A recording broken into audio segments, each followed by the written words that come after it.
Tea கடை sweet bonda எப்படி செய்யலான்னு பார்க்கலாமா? அதுக்கு ஒரு பவுலில் 1 கப் மைதா சேர்த்துக்கிறேன்,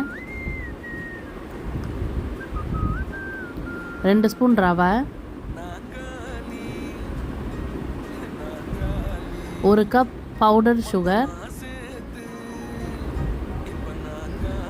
1/2 teaspoon baking soda, 1/2 teaspoon salt, 2 ஏலக்காய், 1/2 பவுல் தயிர்,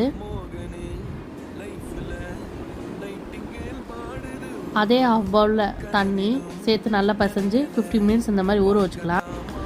ஒரு கடாயில் எண்ணெய் ஊற்றிட்டு எண்ணெய் நல்லா சூடானதுக்கப்புறம் அதை இந்த மாவை சேர்த்து நல்லா பொரிச்செடுத்தா சுட சுட டீ கடை ஸ்வீட் போண்டா ரெடி.